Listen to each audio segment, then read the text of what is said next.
nós pensámos, ok, não é difícil, nós somos professoras do ensino básico e secundário, portanto nós vamos conseguir dar uma opinião do terreno.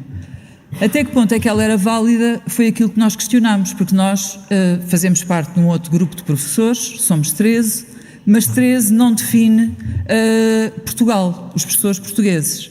Então o que é que nós decidimos? Fazer um formulário que colocássemos à disposição dos professores portugueses, onde pudessem dar a sua opinião. Não fomos ao chat GPG, fomos às pessoas perguntar, colocar uma série de questões.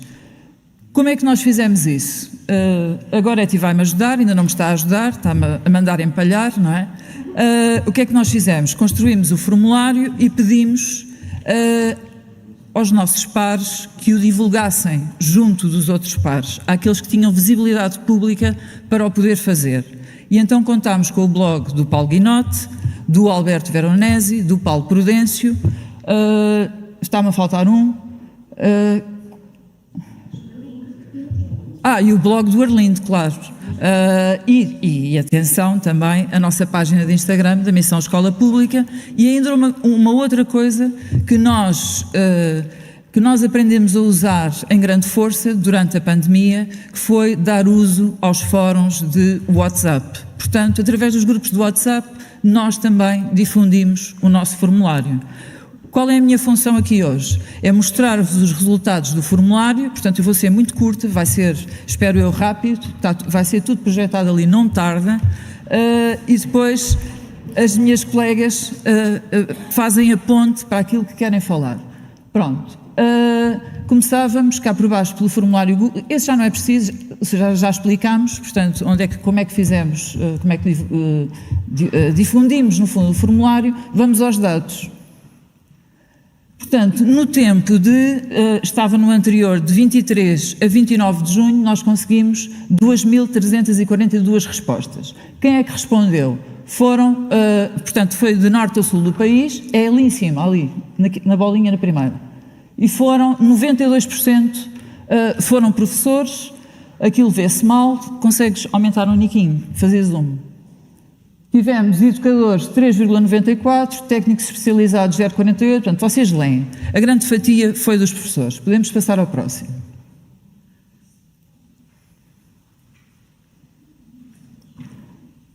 E a primeira pergunta foi qual era o tipo de liderança que estas pessoas queriam na escola do futuro. E, como podem verificar, 92, qualquer coisa, disse que queria voltar à liderança colegial. Não queria um diretor eleito por um Conselho Geral, queria alguém que fizesse parte de uma lista e fosse eleito pelos seus pares. O próximo.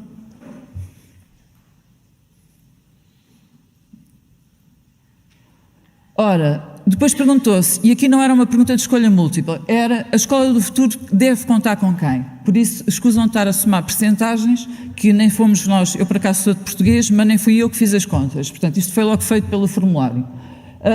Em 2.342 respostas, 2.317 consideraram que tinham que lá estar os professores, 2.168 os alunos, e vai descendo. Professores, alunos, pais e encarregados de educação, técnicos, autarquias.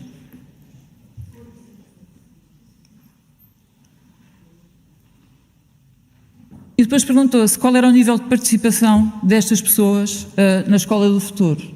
E este grande queijo de, o que é que diz ali, 96,37, achou que existiam limites para a participação das pessoas. Ou seja, tinha que ser consentânea a participação com o nível, com a competência que cada um tinha. Dá-me um copo de água, por favor. Thank you very much. Depois fez outra pergunta. Os currículos deviam ser mais abrangentes, portanto, não tão direcionados em áreas do saber, ou uma coisa mais abrangente em que se falasse apenas de competências para. E então aqui não temos grandes conclusões, porque apesar de haver uma distância, portanto, eles acharam que os currículos deviam ser mais direcionados, 49,66, e 41,46, que deviam ser mais abrangentes.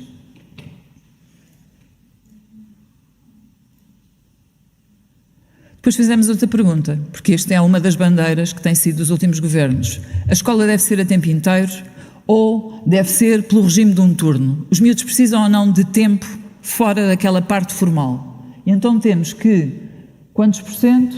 Apenas 88% diz que apenas, portanto, 88% diz que devem ter apenas um turno. Então impõe-se a pergunta seguinte: o que é que se faz? O que é que os miúdos fazem? Então, no tempo que se respondeu afirmativamente, o que é que os miúdos vão fazer no tempo que sobra?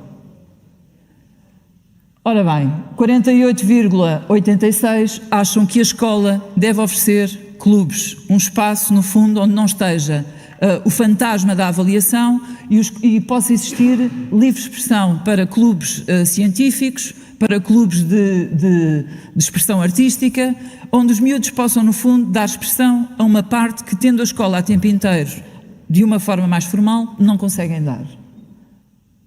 Bora agora.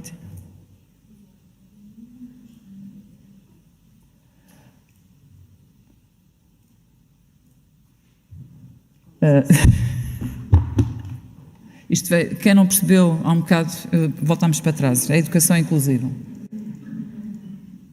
Porque nós fazemos isto, certo, nas salas.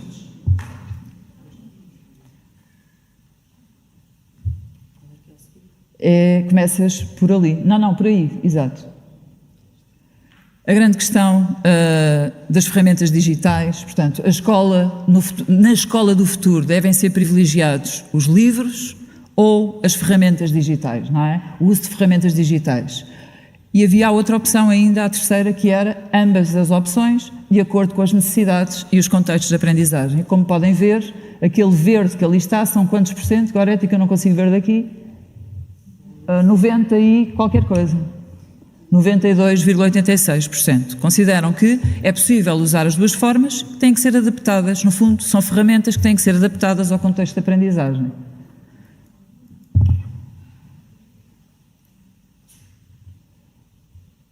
E depois perguntámos uma coisa interessante, que estávamos à espera que desse outra resposta, mas é interessante também verificar, ainda bem, isto no fundo veio corroborar a ideia, ainda bem que nós lançámos um inquérito, porque se calhar se fôssemos nós, acharíamos que era uma outra palavra. Ou seja, na escola do futuro, se tivessem que definir a escola do futuro apenas numa palavra, qual escolheriam? E é interessante ver, pensamento crítico, ganhou com 42,88%, depois temos,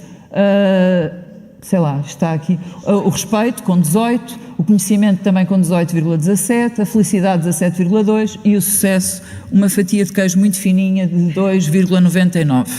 Pronto. Sim. Avancemos.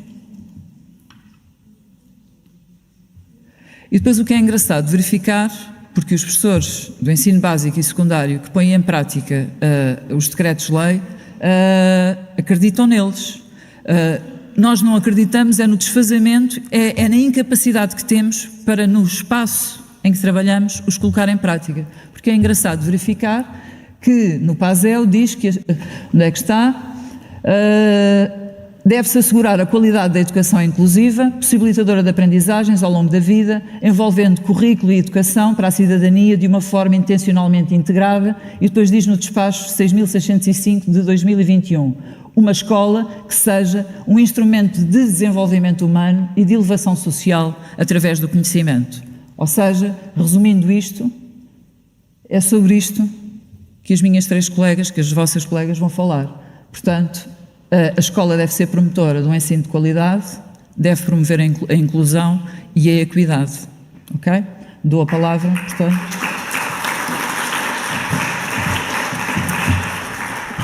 Boa tarde a todos. Compete-me a mim falar-vos então do ensino de qualidade, e quando nós pensamos em ensino de qualidade, pensamos no sentido em que a escola pública no futuro deverá ser a primeira opção de escolha num agregado familiar, independentemente do rendimento que ele tem disponível para investir. Ou seja, uma família com um rendimento mais reduzido deverá conseguir encontrar na escola pública o tal elevador social que já foi várias vezes referido durante o dia de hoje, de modo a conseguir dar resposta àquela frase que nós ouvimos tantas vezes os encarregados de educação nos dizerem: eu pretendo que ele tenha aquilo que eu não tive, eu quero lhe dar aquilo que eu não tive. Ora, só mesmo um ensino de qualidade vai permitir que esse elevador social que tem tido lugar, pelo menos nos últimos anos, continue a acontecer. Por outro lado, também, se encontrarmos na escola pública ensino de qualidade, as famílias que poderão optar, porque têm rendimentos para o fazer, entre o ensino público e o ensino privado, ainda assim prefiram o ensino privado. Desta forma evitam que o ensino público, desta forma evitam o que há pouco Paulo Prudêncio já falou, na questão de as escolas para ricos, como assim as apelidou, de terem pequenas bolhas onde os alunos são formados, sem que estes contactem com outras realidades, com outras culturas, com outras vivências. Portanto, tendo um ensino de qualidade, nós temos famílias mais carenciadas a conseguirem um elevador social e conseguimos ter na escola pública um leque de multiculturas, de outras vivências e experiências que, claro, vai promover nós obtermos uma sociedade também ela mais diversificada e mais rica. Ora, para que esse ensino de qualidade tenha lugar, temos de ter o que hoje nós encontramos noutras escolas, com turmas mais reduzidas, com currículos completos e com professores de carreira, como também foi referido anteriormente. Ora, para que exista este ensino de qualidade, nós temos de ter professores de qualidade. E certamente nós lembramos do ensino, por exemplo, na década de 80, em que tínhamos muitos professores que, ainda que bastante interligados com o ensino, bastante competentes, muito preocupados, não tinham como a sua formação de base o ensino. Portanto, eu recordo-me quando ingressei no ensino, o departamento que eu integrei tinha apenas, e era constituído por cerca de 12 professores de matemática, sendo eu de matemática, tinha apenas 4 professores que tinham sido formados via ensino. Ora, isto remete para algo que eu também considero bastante importante que nós devemos ter na escola pública do futuro. É muito importante que a escola pública do futuro tenha presente aquilo que o passado já nos ensinou. Por exemplo, esses colegas que na altura não eram profissionalizados para a função que estavam a desempenhar, encontraram nela grandes constrangimentos. Os alunos também. Portanto, temos de trabalhar desde hoje para conseguirmos manter o que tem acontecido desde pelo menos há 20 anos para cá, em que nós vimos de facto professores com competência científica e pedagógica a lecionar nas nossas salas de aula. Ora, portanto, é muito importante que a escola pública do futuro tenha presente as referências que já tem do passado. E relativamente ao passado, também convém tirarmos dele o que de melhor conseguirmos. Vi há pouco tempo até, e certamente também vocês, nas redes, Facebook, através dos nossos grupos do WhatsApp, até uma imagem que tinha as canetas BIC, que diz que até agora não sofreram qualquer alteração. Porquê? Porque funcionavam bem. Portanto, não foi preciso alterá-las. Ora, aquilo que também temos de bom na escola não deverá ser mudado, ainda que se apela à inovação e que devemos estar sempre atualizados, aquilo que é de bom devemos manter. Por outro lado, não vale a pena perdermos tempo, energia e recursos com experiências que já se provaram não ter resultados, com projetos, com inovações que já vimos que não deverão ter lugar. Portanto, não devemos perder o nosso tempo, os nossos recursos neste tipo de iniciativas. E pensando ainda um pouco no passado, nos últimos 50 anos também tivemos certamente muitos momentos como este, em que estamos a questionar como vai ser a escola no futuro. Ora, ali por volta dos finais dos anos 70, chegou a televisão a cores, o VHS, até estava a funcionar a telescola e naquele momento foi a inovação. Tiveram que se adaptar, eu nessa altura ainda não me adaptava a este tipo de realidades, mas foi a inovação da altura. Mais tarde, já nos anos 90, tivemos então o acesso à internet. Hoje já todos o utilizamos com bastante facilidade, mas certamente todos nos lembramos até da forma como ligava e aquele barulhinho típico que tinha na altura. Adaptaram-se os professores, adaptaram-se os alunos, adaptou-se a escola. Ora, ainda nos anos 90, eu lembro-me, tive contacto com a primeira calculadora gráfica. Pois bem, o exame de matemática teve lugar na quarta-feira e já este, ao contrário do meu, contou com esta nova tecnologia. Portanto, ao longo dos anos, temos vindo sempre a adaptar. Mais recentemente tivemos as plataformas que nos permitiram termos então o ensino à distância e também nos adaptamos a elas. Agora, mais recentemente, fala-se da inteligência artificial. E o que é que eu quero concluir com isto? Que em todos estes momentos, ao longo dos últimos anos, se questionou qual o papel que o professor iria ter. Será que o professor se conseguiria substituir através de alguma destas tecnologias? Pois bem, a experiência diz-nos que não. A telescola precisou do monitor ou do professor que a colocava em prática. A internet, bastante útil, é certo, mas todos nós sabemos que para conseguir transmitir o conhecimento ao aluno, é preciso que nós direcionamos a sua pesquisa devidamente. Se deixarmos ao critério do aluno, ele dali não consegue retirar muita informação. As plataformas digitais, que nós utilizamos também há pouco tempo, precisaram de nós para serem aplicadas. Pois bem, a inteligência artificial que nós temos aqui, o ChatGPT até já foi aqui hoje referido várias vezes, certamente vai precisar de nós para continuar a ser adaptado à nova realidade. Já agora uma curiosidade relativamente ao ChatGPT. Os exames tiveram lugar há pouco tempo. Por curiosidade, foi aplicado o teste de português ao ChatGPT, tendo o aluno obtido 12 valores. No que diz respeito à matemática, e era suposto eu ter corrigido a resolução do ChatGPT, do exame de matemática, não foi possível. Isto porquê? Porque ele não conseguiu fazer a leitura da linguagem matemática. Portanto, cá temos um exemplo que poderá ser muito útil, até já deu respostas a uma série de questões, mas não se conseguiu, no caso da matemática, dar aqui qualquer resposta. Ora bem, portanto, concluímos que para termos o ensino de qualidade na escola pública do futuro, é necessário termos professores de qualidade nessa escola e, acima de tudo, ter professores. E para que nós consigamos ter professores no futuro, é preciso investir neles agora. É preciso tratá-los com respeito, é preciso chamar outros a ingressarem na profissão e deverá ter lugar agora. Além das várias reivindicações que já têm sido transmitidas ao Ministério da Educação, que deverá ter lugar para nós, no futuro, conseguirmos ter professores e que outros se juntem a nós, deverá, em paralelo, também existir outro tipo de medidas. Chama a atenção, e porque aqui também já foi falado várias vezes, a formação inicial de professores, que tem de estar a par de todas estas alterações e deverá também contar com equipas de trabalho, na minha opinião, entre a academia e os professores de base, para conseguir dar respostas àquilo que nós estamos a encontrar, e também na formação contínua. Algo que também deveria ser questionado desde já e de modo preventivo será o crédito de horas que os professores deverão ter para ter a sua formação contínua, para não terem de abdicar do seu fim de semana, das horas pós-laboral, para conseguirem fazer essa formação. Portanto, concluo a minha intervenção no que diz respeito ao ensino de qualidade, dizendo que ele no futuro só vai ser possível se tivermos professores de qualidade, e eles só vão existir se agora se investir neles.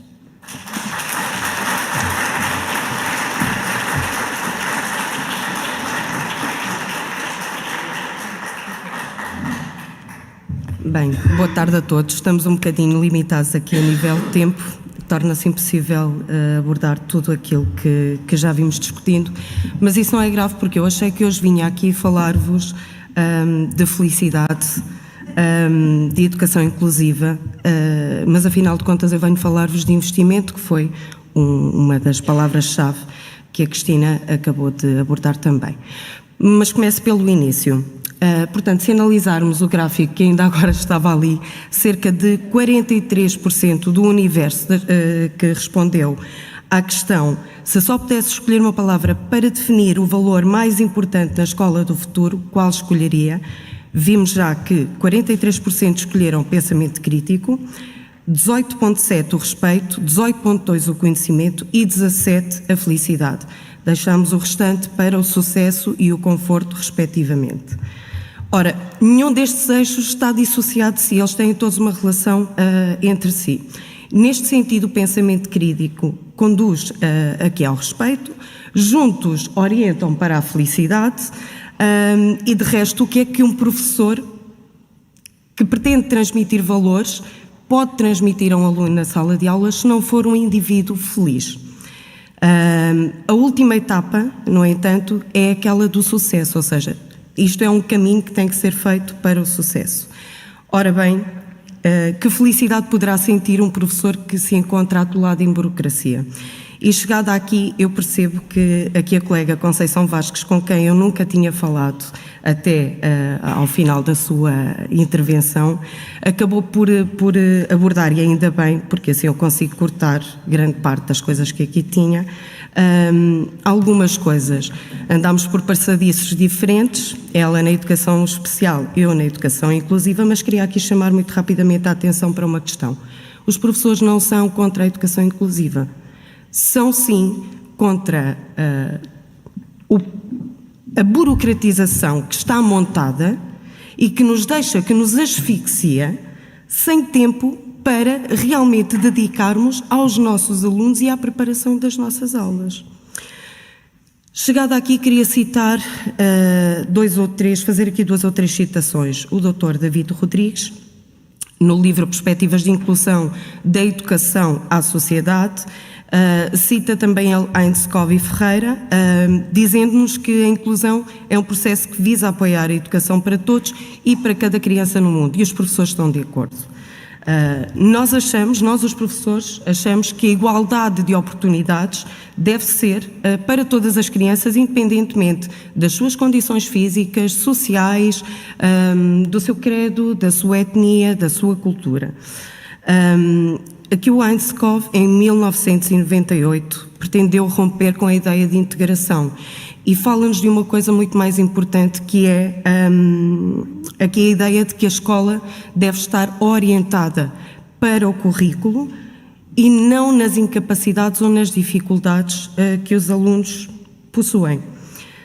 Também a Declaração de Salamanca, já citada pela Conceição Vasques em 1994, veio fazer uma coisa muito importante, que é apelar aos governos que investam na educação inclusiva.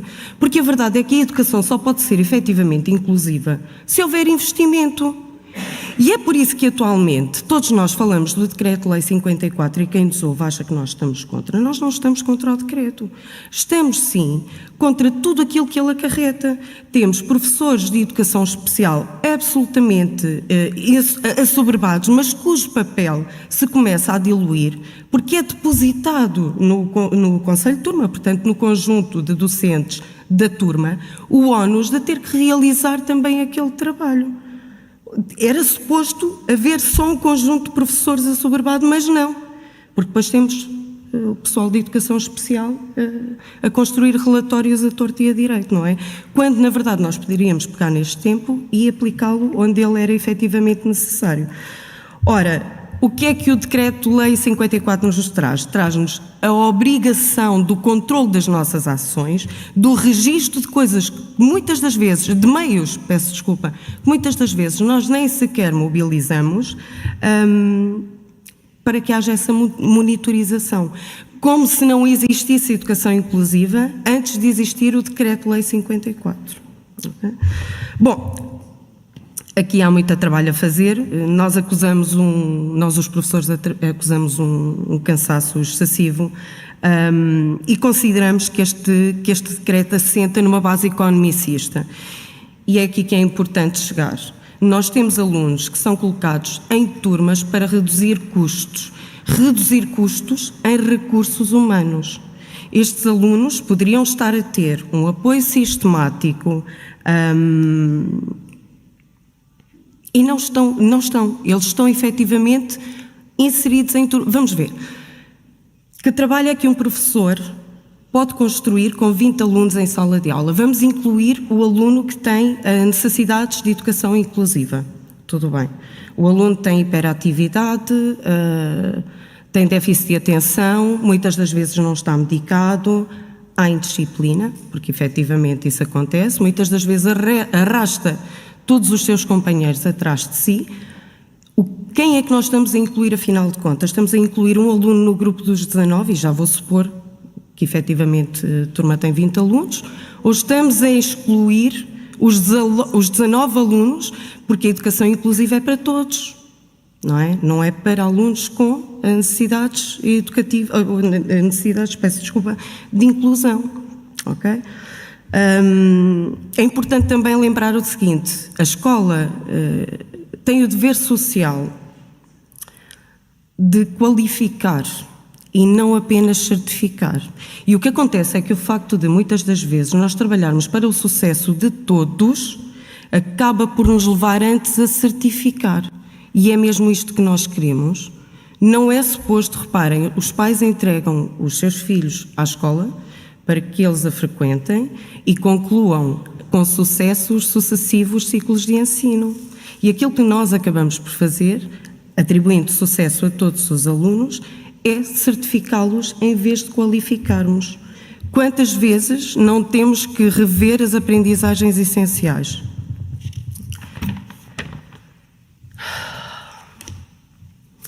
Depois aqui, recordo-me perfeitamente, peço desculpa. Pronto, ia falar novamente de que o facto de tratarmos alunos que são diferentes como se eles fossem iguais não é incluir. Isto é a mais perversa exclusão. Okay? E é aquilo que nós, na maior parte das vezes, temos que fazer. Relembro só que Portugal é, segundo dados da OCDE, o país onde os professores gastam mais tempo a trabalhar ali, a mitigar os efeitos da pequena indisciplina, que muitas das vezes são causadas pelos efeitos que mencionei anteriormente. Obrigada. Pronto, eu já estou a concluir. Termino dizendo, portanto, aquilo que vim falar daquilo que os professores querem para o futuro, e os professores querem uma escola dotada de professores competentes, seja do ponto de vista pedagógico, seja do ponto de vista académico, mas querem que as leis sirvam para revestir aqui a equidade, para a equidade, e para revestir um caráter mais real, ou seja, para dar respostas às necessidades reais da sociedade. Porque efetivamente as leis estão lá e os decretos de lei estão lá, mas nem sempre eles servem para dar este input que a sociedade precisa e que merece, obviamente. Os professores querem ser ouvidos. Nós é que somos os verdadeiros especialistas da educação, na realidade. E não é isso que sentimos, mas quem é que quer saber? Por último, os professores educam sempre para a liberdade. E é a liberdade que nós queremos também. Muito obrigada.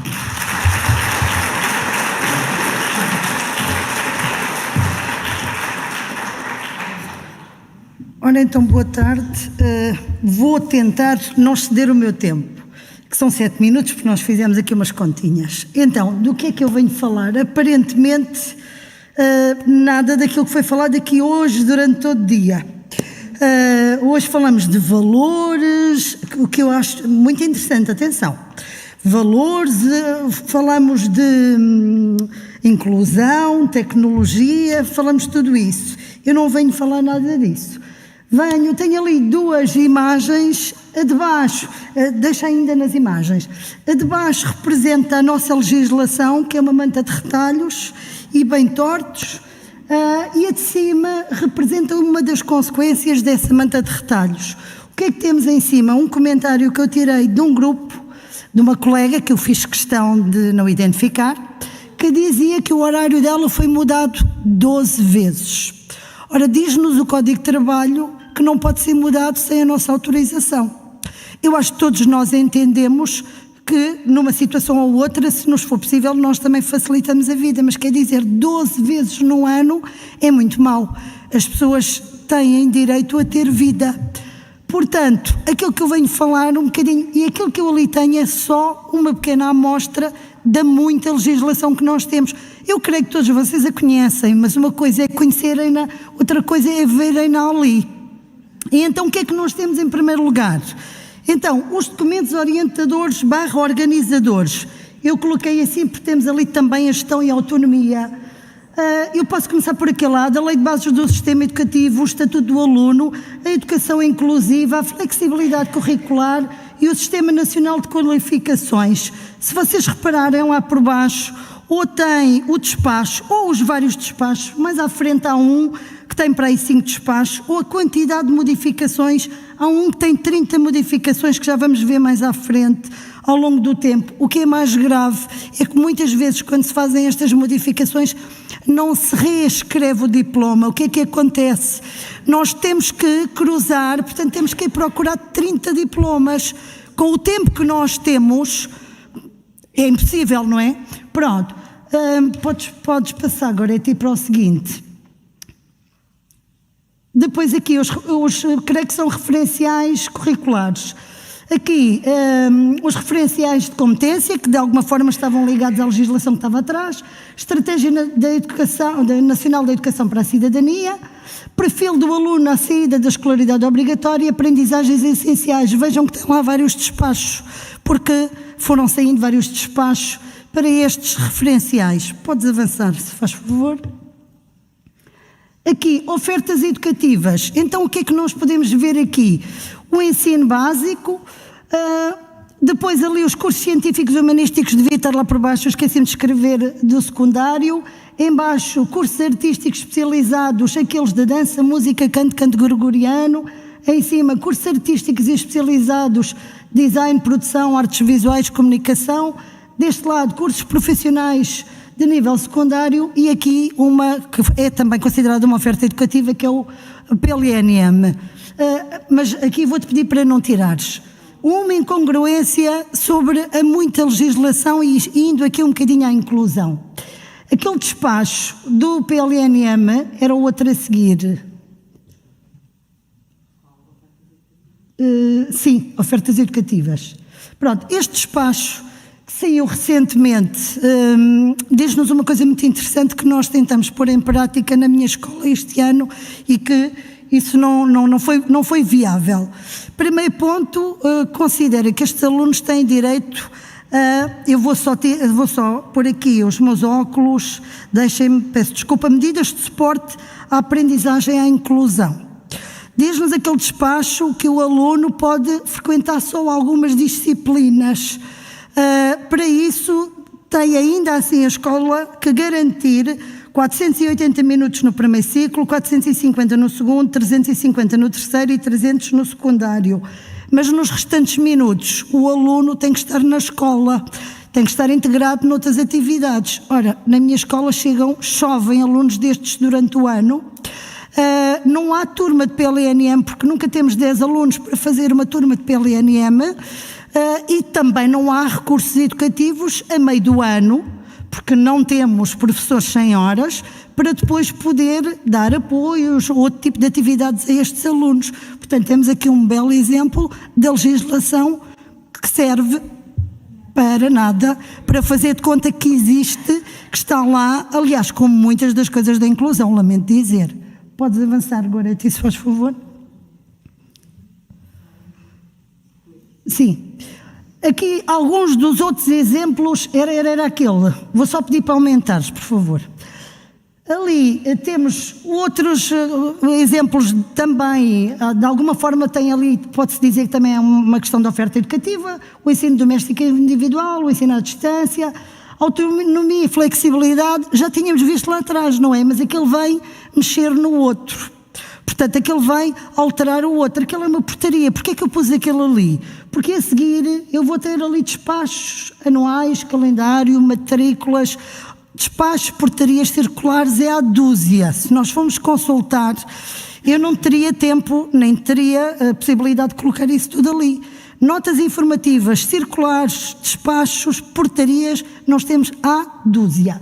Ali daquele lado, despacho normativo, organização do ano letivo, despacho 4.947, avaliação e certificação de manuais, despacho anual que regulamenta a avaliação externa, podes avançar? Que muda todos os anos, quer dizer, muda ficando tudo igual, mas pronto. Esta é a outra parte que eu quero falar, porque nós convivemos com a outra, debatemos-nos com a outra todos os dias, mas também nos debatemos com esta. E vocês vão ver que até havia um despacho que estava no outro que vai estar ali. Pronto. Porquê? Porque nós também temos direitos, não é? E também temos que os saber. E também temos que nos saber impor. Portanto, convivemos com a outra, perdemos-nos no meio da outra, perdemos no meio desta. Deixem-me só dizer-vos uma coisa. Relativamente ainda à outra.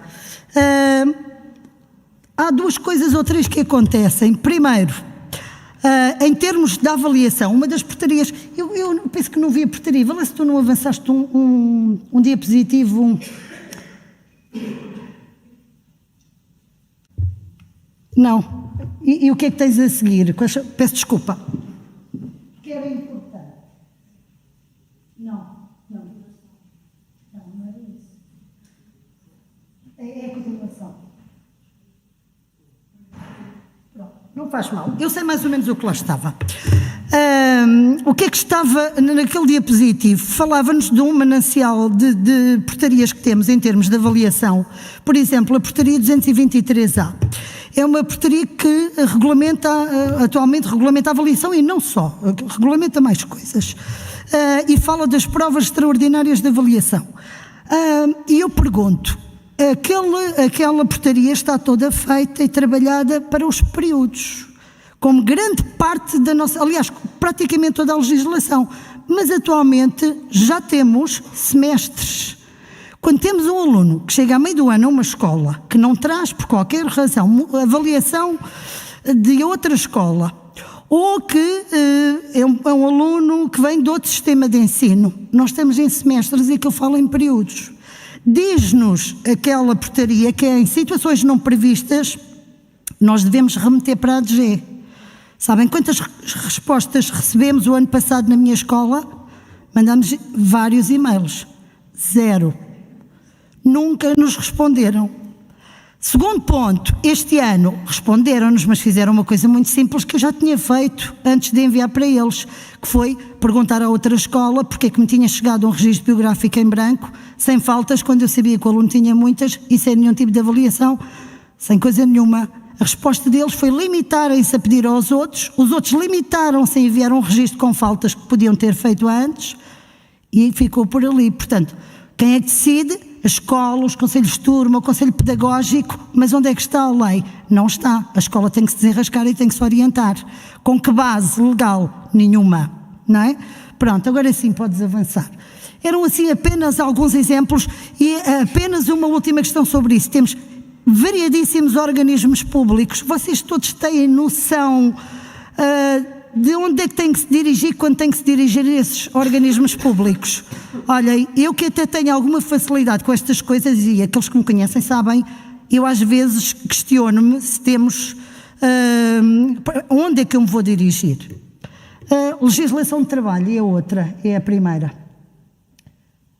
A laboral. Então, que diplomas? O Estatuto da Carreira Docente, a Lei Geral de Trabalho em Funções Públicas, o Código de Trabalho. Mesmo assim, muitas vezes há questões que não são claras, são ambíguas ou até são, mas como nós temos uma profissão com muitas especificidades, cada diretor aplica aquilo à maneira que acha que lhe dá mais jeito. Peço desculpa dizer isto, mas é exatamente isso que é feito. 2 ou 3 exemplos. Licenças de amamentação, diz a lei que a mãe é que escolhe, ponto, final, parágrafo. Muitos diretores o que é que fazem? Não fazem isso. Querem impor. Pior, existe uma circular do Ministério que diz que as professoras se devem entender com os diretores, mas não, o que está na lei é que quem escolhe é as mães. Às vezes funciona bem, sim, mas infelizmente muitas vezes funciona mal. Outro exemplo, flexibilidade de horário, pais com crianças pequenas. Houve uma altura que nós podíamos concorrer e colocar uma cruzinha dizendo que não queríamos para a noite. Mas eles entendiam que isto não promovia a igualdade. E então retiraram essa possibilidade.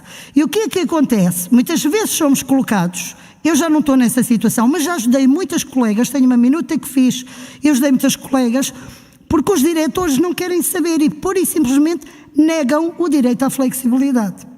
Não é? Mas para isto é preciso nós tirarmos uma licenciatura em Direito para sabermos isto tudo e fazermos valer os nossos direitos. Horários, tem ali aquele despacho normativo que estava lá atrás também.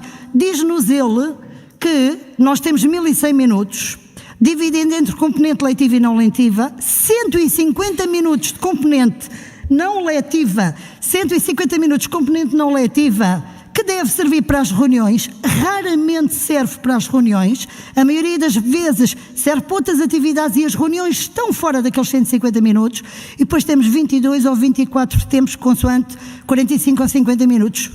deixo aqui uma reflexão que acho que é momento de pensarmos nela. A elaboração do horário tem a ver com a distribuição da carga horária. Temos professores com 10, 12 turmas, professores de disciplinas muito teóricas, mas temos professores com 36 turmas, como eu já ouvi, disciplinas como TIC. E pior, aqueles professores que conhecem aqueles alunos, não deveríamos ter um mínimo de disciplinas, de níveis, de turmas, de funções. Dou apenas o meu exemplo para terminar aquilo. Tenho 8 turmas, 25 alunos com necessidades de inclusão, sou diretora de turma, coordenadora dos diretores de turma de terceiro ciclo, dou cidadania, dou história, dou mundo atual, 6º ano PF, 9º ano PF, 7º ano cidadania e história, 9º ano história. Está na hora de rever esta legislação. Isto é a minha carga de trabalho diária. Concursos, 6 diplomas este ano, incluo naqueles 6 o aviso de abertura. Habilitações para a docência, mais de 10. Eu andei à procura estes dias. Avaliação de desempenho, 5 diplomas. Acidentes de trabalho, foi alterado mais de 30 vezes. Todos nós sabemos que isso nem sequer existe. Pergunto eu, medicina de trabalho, quanto vocês foram chamados anualmente para fazer eletrocardiograma, análises e muitas outras coisas? Nunca foram. Nunca foram, certamente. Quantos estão, quando há alguma coisa que não está bem, podem ser enviados à medicina de trabalho? Podes passar, por favor? Pronto, aquela podes pôr a continuação, mas aquilo é só para verem o quê? Que existem muitas portarias, muitas notas informativas, muitas circulares e nós passamos o tempo nisto. Isto também é burocracia, o tempo que nós temos que estar de roda disto.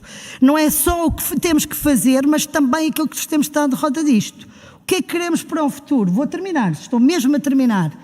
Temos ali as 4 coisas que nós achamos que devemos ter no futuro. Uma escola com menos burocracia, seja ela de legislação, seja ela de grelhas que não interessam a ninguém. Uma escola com regras claras e transparentes, que é isso que não existe com este manancial de legislação. Acreditem que aquilo é 1/10 do que existe. Uma escola onde exista justiça e equidade, e por isso equidade era a palavrinha que me estava destinada. Uma escola onde se respeitem os direitos de todos, não é só o dos alunos, acho que é importante respeitar os deles, mas também os nossos. E em baixo, uma escola inclusiva, porque a escola não pode ser inclusiva só para os alunos, tem que ser também para os profissionais da educação, e eu pus propositadamente profissionais da educação e não professores. Portanto, fica aqui o meu contributo, acho que tem que ser mudado, tem que ser melhorado e nós temos que contribuir para isso.